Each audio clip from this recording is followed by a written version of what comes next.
Welcome to the channel where we provide daily content profiling some of the most interesting people in sport and culture. Before we start, just a reminder of our subscriber competition whereby I'll be choosing one subscriber for a $100 Amazon voucher. All you have to do is subscribe and you're in the draw. I will be making the draw when I have 1,000 subscribers. Today's video is comparing the players who were famously said to be the Fab Four in the mid-2010s and question if everyone still deserves to be classed in that group. Let's dive in.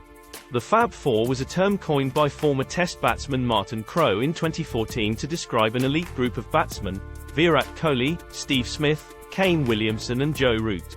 Crowe, who sadly has since passed away, was certainly onto something as the term stuck. The four men are roughly the same age and over the past 10 years have consistently ranked in the top 5 of the ICC player rankings with multiple rotations of the number 1 rank. They made their debuts between 2010 and 2012. What I intend to do with this video is compare their figures at the end of 2014 to where they are now. I'll then give them then either a pass or a fail in terms of if they still deserve to be in the Fab Four. I'll start with England star Joe Root.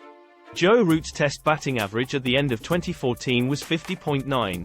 At that time, he had played 22 Test matches and had scored 1,732 runs with 5 centuries and 7 half-centuries. If we compare that to his statistics now, he has scored 10,948 runs at an average of 50.22 with 2,957 50s.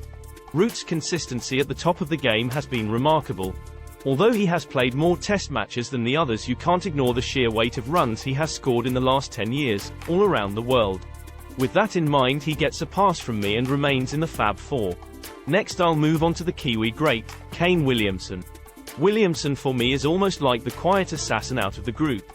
He is not outspoken or controversial, he just goes about his business scoring runs, and lots of them. At the end of 2014, Williamson had scored 2,743 runs at an average of 41.8 with 814 50s. If we fast forward to now, Williamson has scored 8,124 runs at an average of 54.89 with 2,833 50s. What I find interesting about Kane is that you could consider him lucky to be placed in the Fab Four in the first place. His stats at that time were quite average. However, Martin Crowe must have known what he was talking about, because since that point Williamson's career has gone from strength to strength. For me, he undoubtedly deserves his spot in the Fab Four, so he gets a pass. Next I will move on to the unique Steve Smith. Smith for me is fascinating, as if you were watching him bat for the first time there is no way you would think he was the destroyer that he is.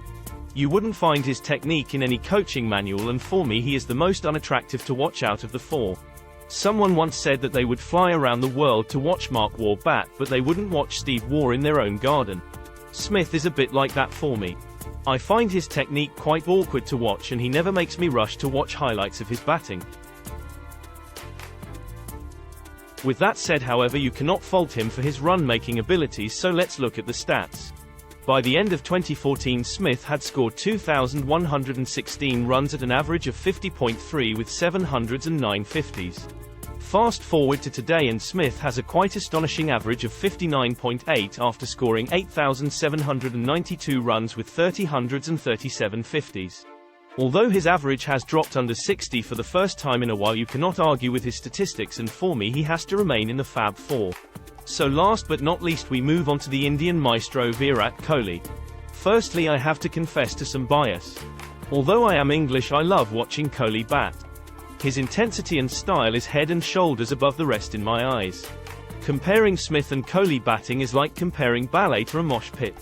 Kohli is just so balanced and poised that he'll forever be one of my favourite batsmen. Who can ever forget that net session in Australia where he seemed to middle 100% of his shots with absolute ease?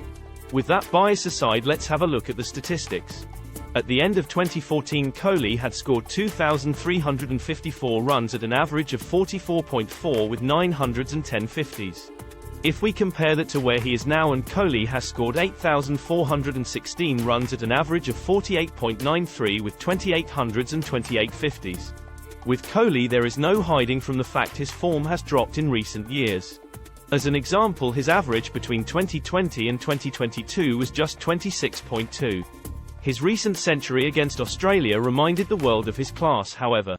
So does Kohli make the cut and still deserve to be in the Fab Four? For me he does, but only just. Kohli's talent is remarkable, and on his day he looks like an absolute world beater.